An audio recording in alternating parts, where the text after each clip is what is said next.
The fact that fiction exists. Fiction is a whole genre where there are no limits. You can go ahead, be as creative as you want, do whatever the hell you want, and yet every single time these directors and producers come forward and they're like, let us take real life people, let us take real life victims, and how do we make money off of their trauma? How do we use their trauma to our benefit? And let us make the bad guy the good guy, and the victims, let's make them seem like monsters. Hey guys, my name is Ellen Fox. Welcome to my channel, and today we're going to be talking about the Menendez Brothers. Thanks to Netflix, they have become the talk of town again, but this time not in the same light as before, because we have known about them for years. We have known about them, we have known their story, but thanks to the documentaries and the series that Netflix has been putting out, it has changed the light. It has changed the light that people saw the Menendez brothers in. And now there is a huge group of people that has only watched the series Monsters, and they don't know what happened in reality. And I think that that is a very sorry thing to happen. To be honest, I felt so sad when I first found out. Like, I was just scrolling and I saw the poster release and then the trailer release, and as soon as I saw just the name of the series, I already knew the direction that they were going for, and that just broke my heart. It is one thing, it is painful enough for people to not believe you, and it is completely another thing to find out that there is the biggest streaming platform making documentaries and series about you, but then they're titled Monsters. You initially might be at some level of peace knowing that even though you're being punished for something that you should not have been punished for, at least the world knows that you are innocent. At least the world knows that you were the victim. At least the world understands you. Until one day, you find out that there is a whole set of people, there is a large group of people that watched a series based off of you, and now they think that you're a monster.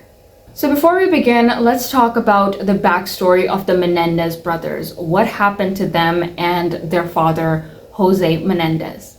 So it's actually so sad to know that there is no starting point of the story. There is no, I woke up one day and my father did this to me. According to the Menendez brothers, they don't remember there ever being a point of their life when they were not getting molested by their father. Their father started doing this to them at such a young age that they don't remember there ever being a point when this wasn't happening. They were molested, raped, sodomized by their own father. Not their stepfather, not their uncle, not their aunt, not by a neighbor, which unfortunately all of these are so common. Not by any of those people. Their own father did this to them. Very frequently, all the time, from the time that they were babies up until they were adults. Erik and Lyle were 18 and 21 when they murdered their parents, and that is when the abuse stopped. And a lot of people might be questioning, okay, the father was doing all of this. Where was the mother? The mother was right there. The mother was present the entire time. Sometimes she ignored it. Sometimes she told them to just take it. And sometimes she actually joined her husband in fondling the two boys. And what would she say, if anything, to you when you were crying following these episodes with your father? She would say, do what I told you to do. What had she told you to do? She taught me how to hide my tears and to not cry. The reason the Menendez brothers case has always been so close to my heart ever since I was little is because of the fact that people did not believe them. It was a crazy enough concept for people to think that their own parents who gave birth to them are doing this to them. That was a crazy enough idea, and people could not wrap their heads around it. And if it wasn't enough that it was their own parents who were doing it to them, the fact was that they were men. Would you feel any differently about what happened to my client if my client's name was Erika Menendez? Would it make any difference to you if he was a girl who was sadistically, sexually molested by her father. Because if it would, it shouldn't. Because men are human, and boys are human, and men and women suffer, and boys and girls suffer, and it is no different. This has been a very widely discussed topic that if they were two girls instead of two boys, people would have believed them. They would not have been sent to prison, and if they had been punished for killing their parents, at least they would not have been sentenced for life. The fact was that up until a few years ago, people did not even believe that men could be assaulted.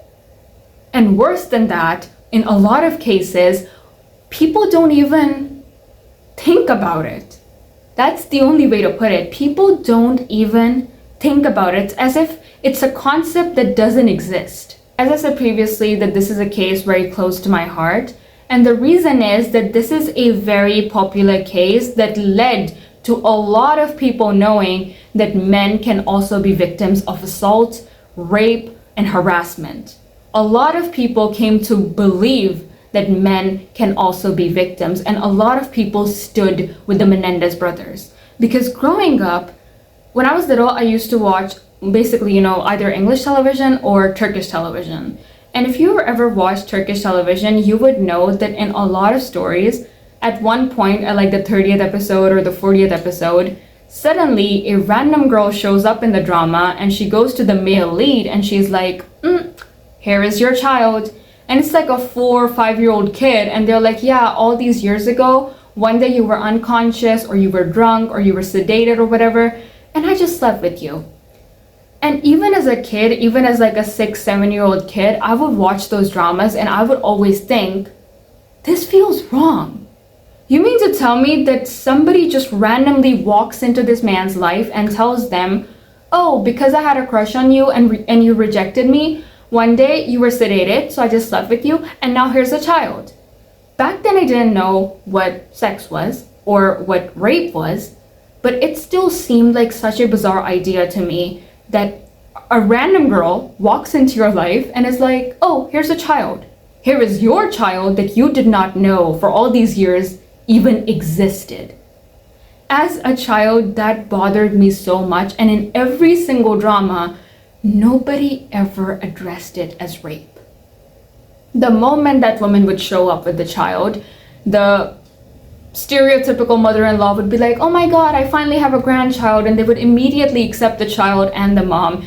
Not for one moment would the male lead sit down and think, oh my god, what just happened? All these years ago, someone took advantage of me, someone did this to me.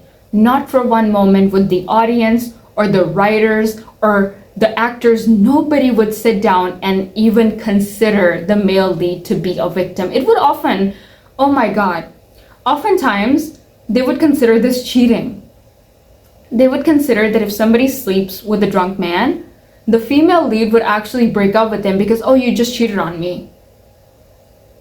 Even as a child watching those scenes, it did not make sense to me how they were not the victim. And all of this just comes down to the fact that for a lot of people, the concept does not exist.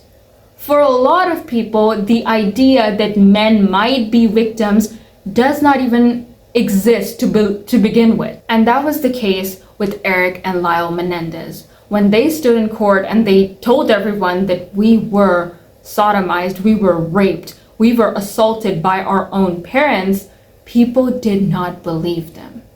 And the people that did believe them, even today in 2024, the people that do believe that they were in fact victims of assault, come forward with a statement that violence is not the answer. And to that statement, there is only one answer. Who raised these boys? And I want to bring up Gypsy Rose right now because a lot of people are making a comparison between the two cases because they are somewhat similar.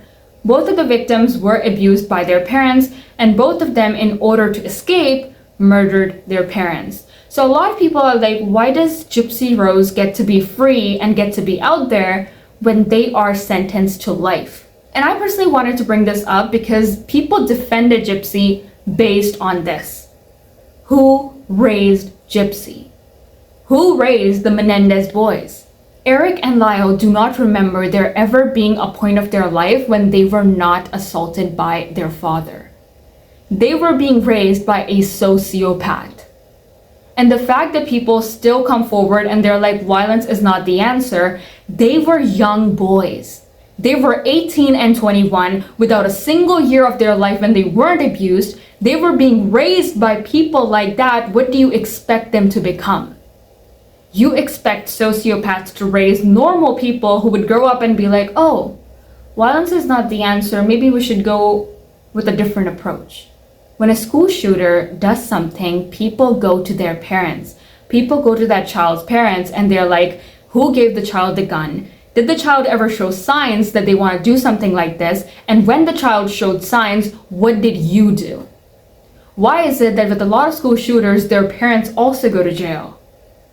It's because those parents raised those children, and even if they might not have made the child a school shooter, they probably knew that something like that was happening and yet they ignored it. That simple ignorance leads to those people going to jail because they're the reason this thing happened.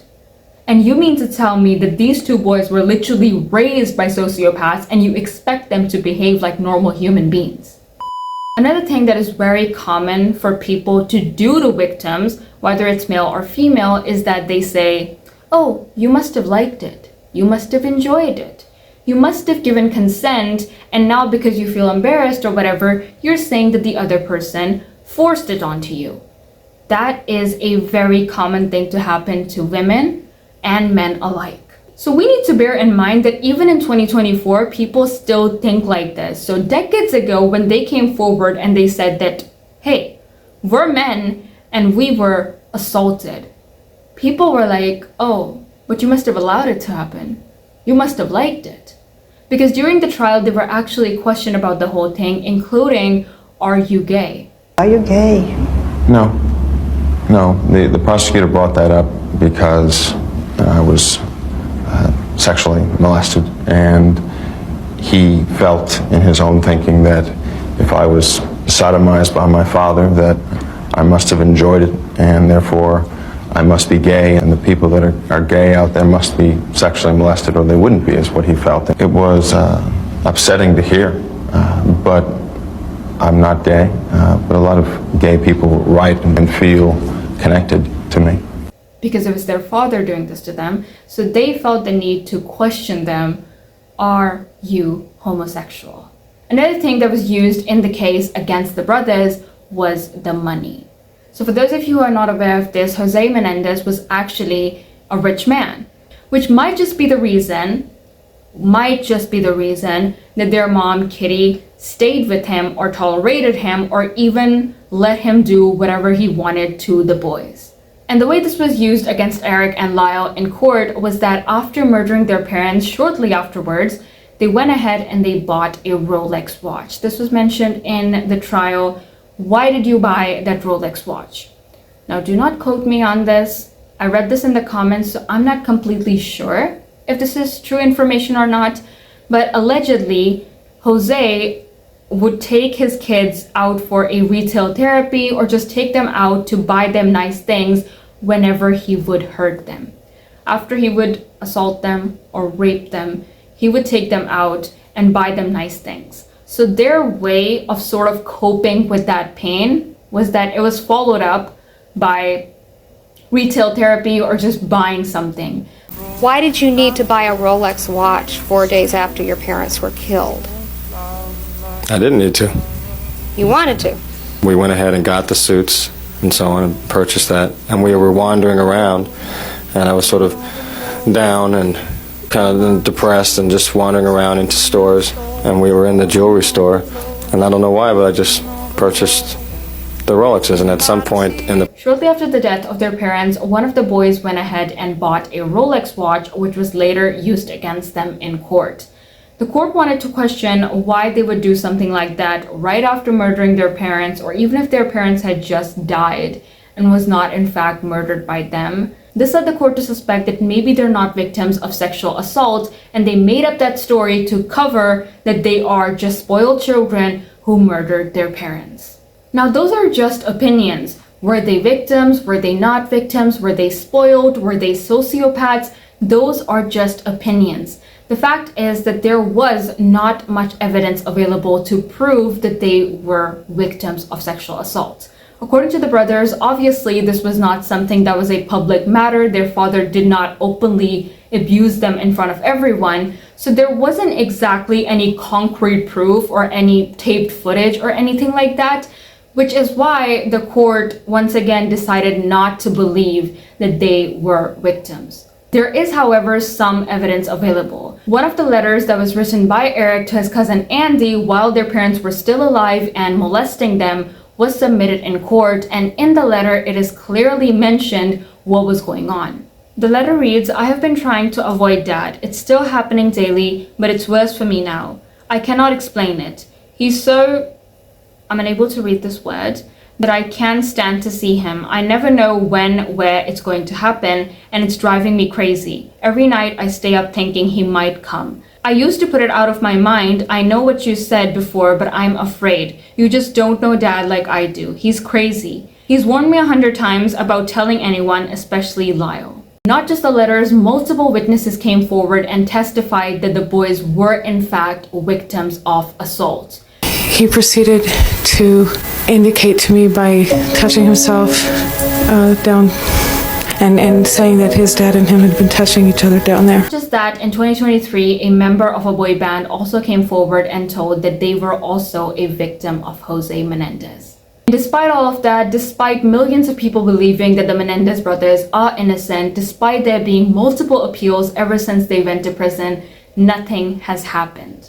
Because for the most part, usually the judicial system does not care what people think and how many of them believe a certain thing. Just today, 1.2 million people signed a petition and they were not able to save Marcelius Williams. And now to talk about the documentary and the series and everything that Netflix has going on, I did not watch it. I will be honest with you guys, the moment I found out that they were making the series, the moment I saw the trailer and saw that they are calling it Monsters, I decided that I am not going to give them my view time. But I have seen some clips on multiple social media platforms, and I would say that there are certain scenes, because we do have footage of the Menendez brothers in court and stuff, and a lot of those scenes, they have got them down to the T. They have completely replicated those scenes. They have even found actors that look very similar to the real life people, and for that I was impressed. But as far as the actors go, they do look very similar to the brothers, but their acting is just not it. The actors just seem kind of quirky. Because here's the thing about the brothers, when you watch the court case, if you look at the comparison, Lyle and Erik's eyes are soft. They are young, they're tall, they're probably even confident, but there is softness to them. There is a victim-like air to them. Whereas the actors, they have this sort of sharpness about them that makes it seem like, oh, are they the victim or not? And that's not nothing. That is not nothing, especially when we have the literal actual footage of the two brothers looking sad and soft. But then these actors are looking sharp. Even if you look at the posters, it looks like it is a two celebrity brother series where they're caught in rumors or a scandal. There's cameras and there's flashes, and it just looks like it's so much more glamorized. And maybe this is going back to my childhood trauma of them not addressing things as they are. This is a series about victims of assault at the hands of their parents. And even if you don't believe that, even if you believe that the assault did not happen, it is still a series about two boys who killed their parents. Either way, it's a very serious topic, and for it to look like it's something out of a celebrity magazine and there's flashes and glamour, that's not right. You defended the Menendez kids. What do you care about facts? Because it is terrible enough that there are people out there that literally made jokes about the whole thing, that literally made fun of the whole thing. It is sad enough that that was happening. I think these topics are so serious, which takes me back to my opening dialogue. Fiction exists. I literally write fiction. I write on AO3 and stuff. And I write about villains and I write about people that are absolute psychopaths and they're bloodthirsty and all of that. But that's fiction. You can create anything. So when fiction exists and when you can create anything in fiction, why do you feel the need to take actual people and take their trauma and do this to them? And lastly, very sadly, the Menendez brothers are still in prison. It has been decades. And the most saddest part about the whole thing is that when their punishment started, initially for the first 2 decades, they were in separate prisons and they did not even see each other. They did not get put in the same prison where at least they had each other. No. They're in different prisons. And they did not get to see each other for more than 2 decades. The fact that there has never truly been a point of their life when they were at peace is insane. And the fact that there isn't a date set like, oh, you know, they're in jail for 5 years or 10 years and ultimately they're going to be out there and they're going to be free and they're going to live their life. They're in there for life. The world is so unjust. And it's moments like this when you realize that life truly is not fair. So that was it for this video. I don't know if I can ask you if you enjoyed it or not, but thank you for watching. Please subscribe, click the notification bell so you'll be notified every time I upload, and also follow me on my Instagram and TikTok. They're both at LNFFox, and yeah, that is it. I'm the only LNFFox in this world, and I really hope that people get justice.